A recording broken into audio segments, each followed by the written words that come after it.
A gente precisa imaginar um mundo mais interessante para que a gente possa sonhar com ele e assim trabalhar para chegar nele. Para isso, precisamos fazer da tecnologia uma amiga. E não podemos deixar a tecnologia e a ciência para lá, para o futuro. Não dá. A gente tem que estudar a tecnologia e encontrar as melhores maneiras que a gente pode ter para usar. Porque para construir a nossa história, ou qualquer outra história, o que a gente tem que fazer é pergunta. Pergunta, pergunta, pergunta, pergunta, pergunta, pergunta, pergunta. Essa é a grande resposta. Não dá mais para acertar mais nada sem perguntar de onde veio, para que serve e a quem serve. É isso que deve governar a gente. Isso é política. Nesse mundo híbrido, inevitável, temos que entender que a nossa casa virou a nossa caverna. E a internet virou nossa fogueira. Esse é o lugar onde a gente mais se reúne para contar e ouvir as histórias. Ok. Mas lá fora é que está a razão de tudo. É lá que o mundo vive. E é lá que deve ser a nossa base, a vida real, no mundo lá fora. Salve, salve, gente bonita. Quem tá falando aqui é Evandro Fiotti, artista, compositor, CEO da Lab Fantasma também. Tô muito feliz. Hoje eu recebi minha amiga Tulipa Ruiz, que é uma artista que eu admiro muito, para refletir sobre esses tempos que a gente viveu. Também falar um pouco sobre o papel do artista nesse momento e como a gente pode contribuir com a sociedade e a sociedade contribui com a gente. E aí, Tulipíssima? Saudade! Tudo bem? Tudo bem você? Quanto tempo, hein? Tamo a mil, né? Nesse contemporâneo. Se reinventou bastante, né? Trouxe muitas coisas. Eu acho que geral, né, pra Fiotti? sua atuação, né, não nesses é? últimos Nessa anos. coisa desses 2 anos parado, assim, muita coisa aconteceu. E eu tive uma oportunidade de parar e olhar pro meu merchan, que eu sempre quis ter esse tempo e a correria do show Não permitia. não permitia. Então, Expressar agora... mais esse lado de ilustração, né? Que você tem muito grande de Exatamente. expressar através do desenho. Exatamente. A pira de desenho vendo capa de disco, né? Que eu achava quando eu era pequena que era Você a profissão ama, né? mais legal do mundo, era fazer capa de disco. É mesmo? Então, É que você vem de uma família bastante musical também, né? venho de uma família musical e é isso. Meu pai é guitarrista, tocava guitarra, Brabíssimo. brabíssimo. Morava aqui em São Paulo, morei até os 3, meus pais se separaram, minha mãe foi pra Minas. Minha mãe Leonina, atriz, ela participou da primeira montagem do Hair, musical.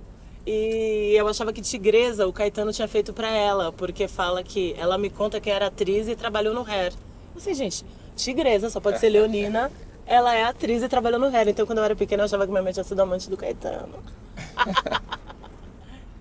Foi muito interessante, musicalmente muito interessante, assim, porque eu vim de um lugar de vanguarda paulista muito forte e minha mãe foi para uma cidade no sul de Minas, mineiríssima, e eu tive uma influência da música mineira muito grande, porque aí minha mãe entrou de cabeça no Clube da Esquina, né? Era o que eu ia dizer. E minha mãe foi para lá porque em São Lourenço tinha uma escola filosófica, uma escola filosófica chamada Eubiose. E um cara que era um eubiota famoso era o Walter Smetak, que era um suíço baiano que dava aula na UFBA e dava aula para o Gil, Uau. de música. Então o Gil, quando ele voltou do exílio, ele foi para São Lourenço por causa dessa escola, por causa da eubiose. Que incrível, eu não sabia dessa...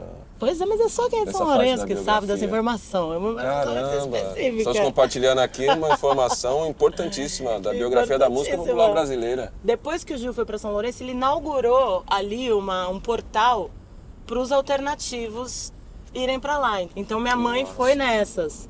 Então eu cresci, eu vim de uma pauliceia da vanguarda paulista e minha mãe foi para Minas em busca de outra coisa, entendeu? De outras sonoridades.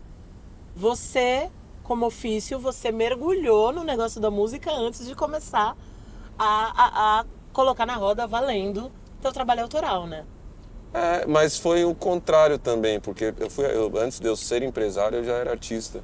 E você tocava, e você tinha uma história com violão também, né? Muito. Sim. Estudava... Minha mãe já viu isso. Minha mãe queria que todos nós, assim, de certa forma, não tivesse os mesmos desafios na sociedade que ela enfrentou. Sim. Então, como minha avó colocou ela fora de casa algumas vezes, ela criou a gente sozinho, meu pai morreu numa tragédia muito cedo, ela com nós 4 embaixo do braço, rodando essa cidade toda para buscar condições de vida, né? Trabalhando como empregada doméstica, etc.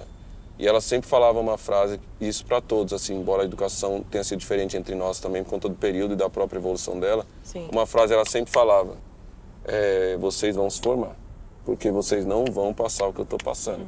E ela tentava, e aí eu lembro umas memórias que eu tenho da minha mãe, dela ouvindo rádio muito alto, e depois eu fui descobrir que aquilo para ela era uma cura. Na verdade, eu lembro dela ouvindo Marisa Monte, lembro dela ouvindo Gilberto Gil, Caetano Veloso no final de semana. E aquilo foi ficando dentro de mim, de alguma maneira, né?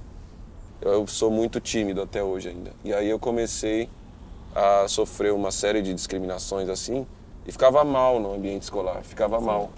E aí foi quando eu comecei a despertar para essa questão de que na música eu podia ser... As pessoas podiam gostar de mim de alguma forma ali. Porque aí elas não iam me ver só fisicamente, iam ver também o dom que eu poderia ter. Sou preto, sou favelado. Tipo, só estou estudando em colégios assim, que tem pessoas que poucas vêm da origem que eu venho. Então, quero tocar pagode. Quero tocar a coisa que as meninas vão me ver, porque chega tanto preconceito. Já quero chegar arrasando. Foi a melhor decisão que eu tomei. E aí eu virei pagodeiro. Em 1998 eu tive meu primeiro grupo de pagode na escola. Ah, você teve grupo de pagode na escola. Tivemos um grupo de pagode, foto, caramba, 4. E aí minha mãe encontrou o Projeto Guri, me inscreveu no Projeto Guri. E aí o MC Você estudava também. violão no Guri, né? Estudava ali, eu fiquei, mano, foi uma das fases mais importantes da minha vida. Tem uma Porque eu foto estudava- sua lá, não tem? Eu já vi alguma foto sua Eu toquei muito com o Gil pequenininho nessa tocando época. violão. E tocar aí- com o Gil numa sala erudita, né? Sim. Só que a gente foi bonitinho, porque a gente morava lá no Cachoeiro, e aí, mano, todo mundo da família inteira se arrumou, colocou uma Pra beca, ir, minha mãe levou sim. todo mundo, a gente foi num carro. Nesse momento o MC estava começando a consolidar também seu trabalho como MC de verdade também, aqui no centro de São Paulo também. E aí teve uma vez especial, que esse dia eu nunca esqueço, que eu fui uma vez ver ele batalhar na Zona Sul, minha mãe pouco deixava a gente sair, que era na Pampina, na Rinha dos MCs. E quando eu cheguei lá, foi uma cena muito forte pra mim, porque ele estava no momento onde ele já era o MC de batalha mais respeitado, assim, do Brasil. E a gente nem computador tinha em casa, então não tinha essa visão como acompanhar isso. Mas eu vi muito emocionado no ônibus sozinho, que eu era tímido assim, pensando, caralho, que lugar foda, que eu nunca tinha visto um baile daquele só com preto também. E com tanta gente. Agora eu entendi porque ele gosta tanto de lá. E vim refletindo sozinho nos meus caraminguá. E aí depois a gente veio conversando e eu peguei os caraminguá que eu tinha lá e coloquei na empresa, ele também pegou os dele. E a gente falou, a gente vai se emancipar agora e ser feliz, ou não sei como é que a gente vai tirar essa família dessa condição.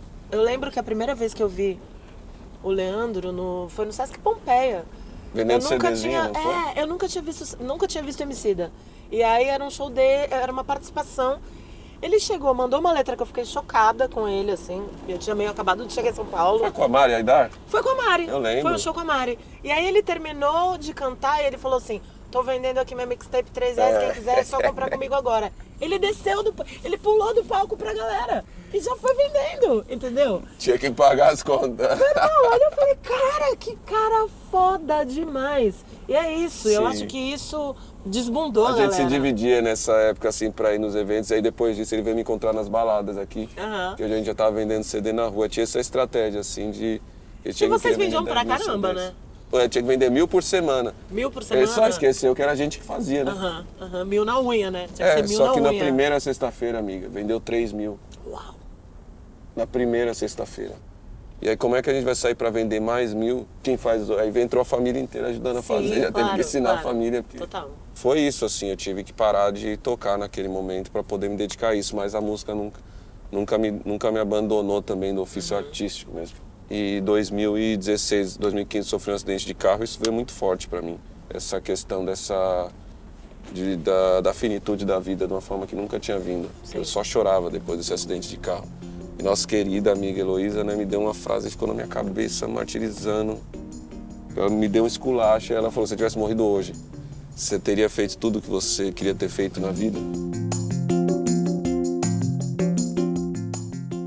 Hoje, praticamente qualquer um que tem um celular, que segundo os números aí, são 8 bilhões de celulares no mundo, pode contar uma história audiovisual, por exemplo, e divulgá-la para o mundo.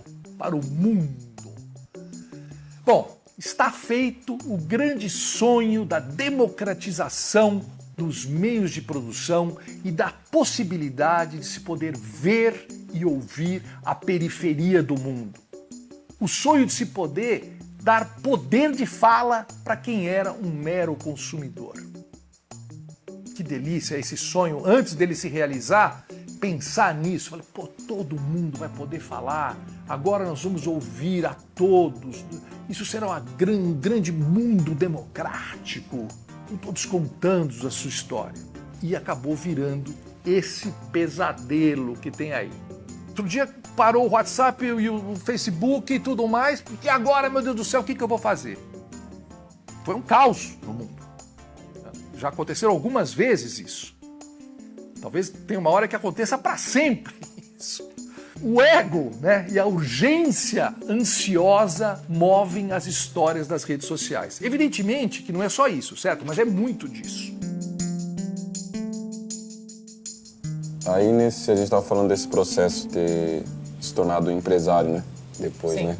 De fato. Vocês construíram esse núcleo, né? Essa espinha dorsal administrativa muito sólida, né? Sim, a gente era muito essa coisa das fichas técnicas que a gente está falando, muito interessante, porque eu e o Leandro sempre foi muito fissurado por disco mesmo. Sim. A gente ia nos sebos aqui no centro, né? E a gente passou a se entender melhor como homens negros, de certa forma.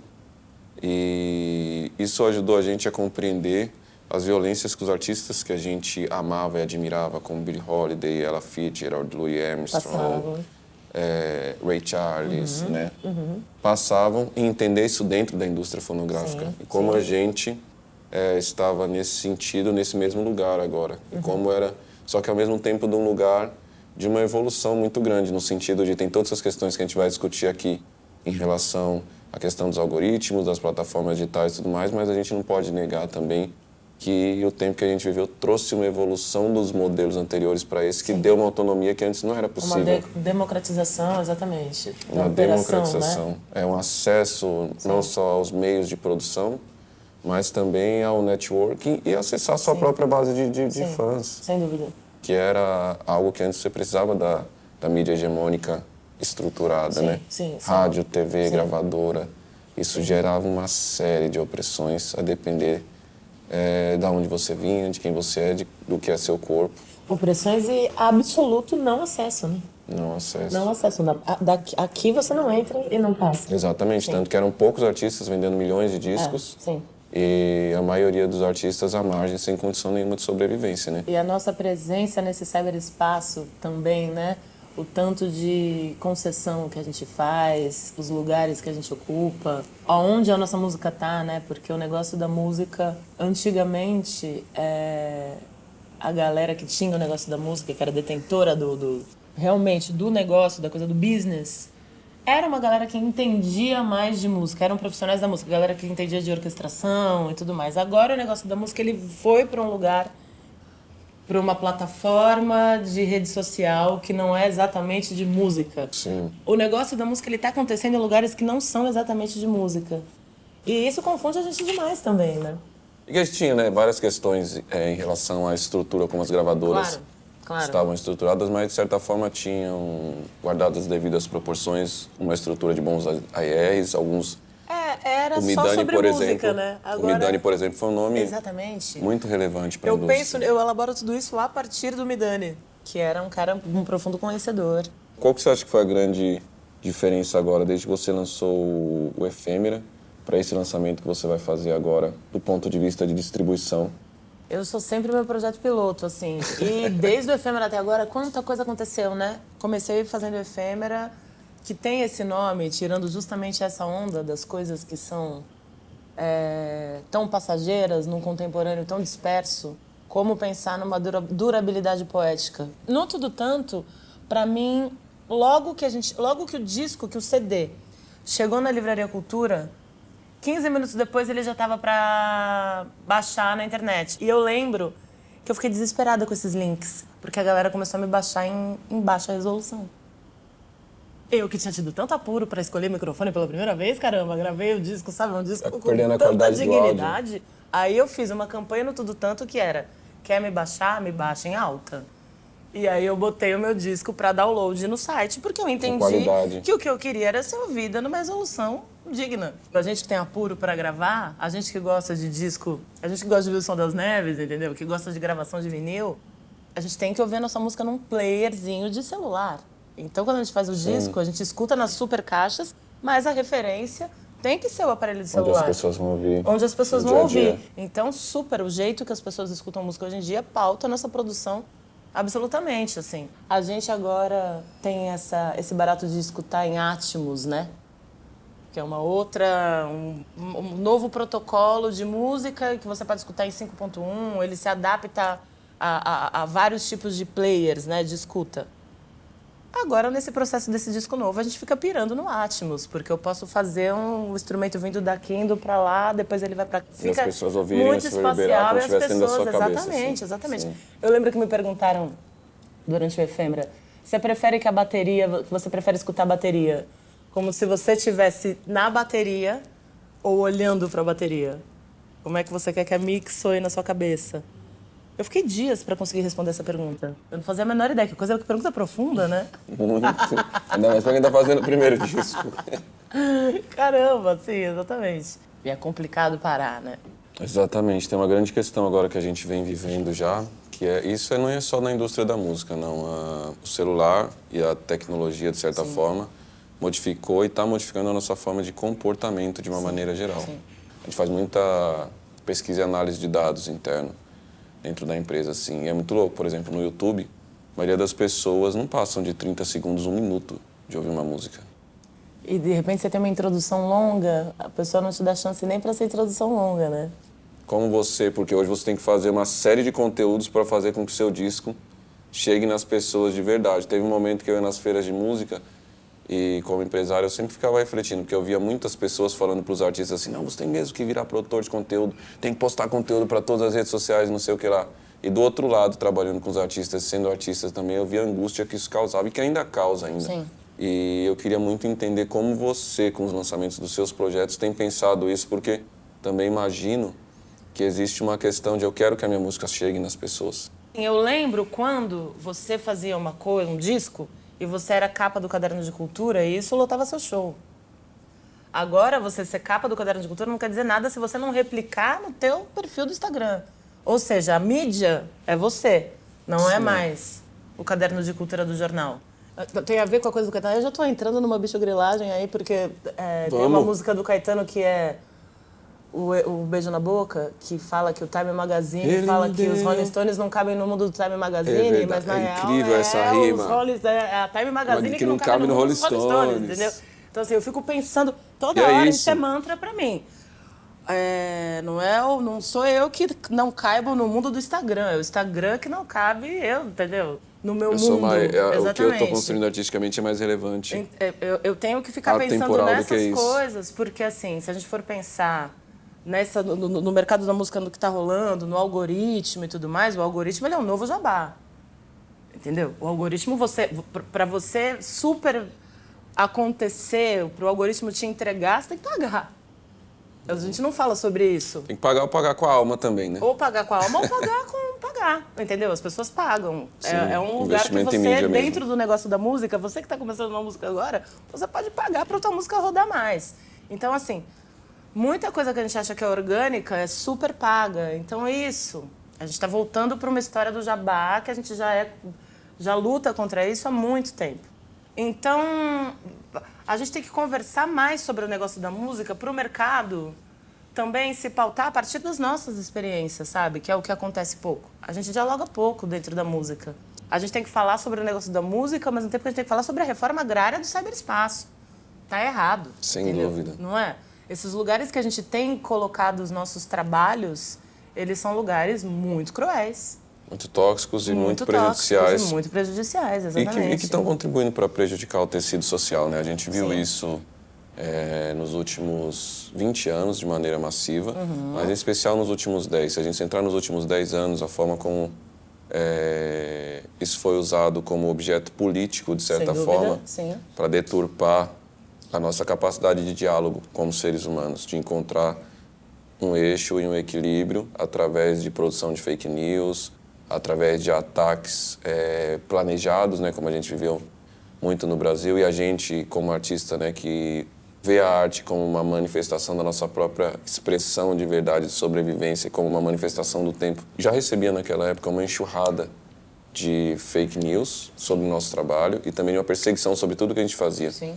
E aquilo na época fez um mal mental para mim muito grande. A gente vem num plano sequência diabólico de ataques, né? A gente vem sofrendo, a gente está nessa trincheira já faz tempo, se encontrando várias vezes. É um projeto um projeto arquitetado muito forte, o ataque à classe artística, o ataque às artes, né? Sim. E a gente eu venho desenergizando no decorrer desse tempo, assim, no decorrer desses governos, desse desmanche, já faz um tempo, assim, de tantos ataques e realmente machucada. Estamos muito machucados. Prejudicado física e mentalmente. Prejudicados física e mentalmente, aí de repente o mundo para. E assim, a gente, né, a esquerda, ela tem uma coisa de um apoio da classe artística muito grande. Então, desenergizar, descredibilizar essas vozes é uma estratégia importantíssima, né? Esse silenciamento. É a única forma. É a única forma. Então a gente vem dessa coisa assim muito machucado, aí o mundo, essa pandemia chega, o mundo para e quem salva a cabeça da geral? A arte, entendeu? Muita gente não espanou nessa pandemia por conta de um Inclusive, filme, por me conta de um incluo. livro, exatamente, por conta de uma aquarela, por conta de uma live que viu. As lives. Então isso para mim foi um negócio tipo, meu Deus do céu. E assim, nesse momento onde temos uma guerra de narrativas acontecendo com fake news, com todas essas coisas, daqui a 600 anos, o que vai ser lido? Essa Música, produção. é a arte que vai contar essa história daqui a muitos e muitos anos. Essas fake news aí vão passar. A arte não passa. Então, assim, esse cajado do que o que a gente faz é atemporal, ninguém pode tirar da gente. Então, assim, eu não sei de estratégia, eu não sei de nada, mas eu sei que o que a gente faz, cada vez mais eu estou entendendo Que é mais relevante para a sobrevivência. que é missionária a parada, entendeu? Nesse apocalipse, o que a gente faz é missionário. Essa Verdade. força, ninguém me tira. Ninguém me tira, nenhuma plataforma vai me tirar, nenhum governo vai me tirar. E é isso, que bom que a gente precisa conversar mais sobre isso, sobre tudo isso, porque a gente que tem que pautar o mercado, a gente que tem que pautar todas essas coisas. É isso que eu acredito, né? Tô fazendo aqui tô chamando essa força. Não, é isso mesmo. Fiquei muito feliz de te reencontrar aqui para esse papo de verdade. Também, Realimentou minha alma. também. Boa sorte e obrigado por tudo. Feliz demais, hein, de ser sua amiga, sua contemporânea. Feliz demais de ter Demais. você do meu lado. Axé. A inteligência artificial está mudando o estado do mundo para maximizar a recompensa. Recompensa que é aquela de você ficar mais tempo na frente da tela. Ou melhor, a inteligência artificial está mudando o seu cérebro. A inteligência artificial luta para te tornar mais previsível, pois quanto mais previsível você for, mais fácil para ela saber onde você vai clicar. E eles, portanto, gostam de pessoas previsíveis. E as pessoas previsíveis são pessoas com posições sólidas. E eu vejo que vamos ficando sutilmente mais seguros, sutilmente mais assertivos, sutilmente mais radicais.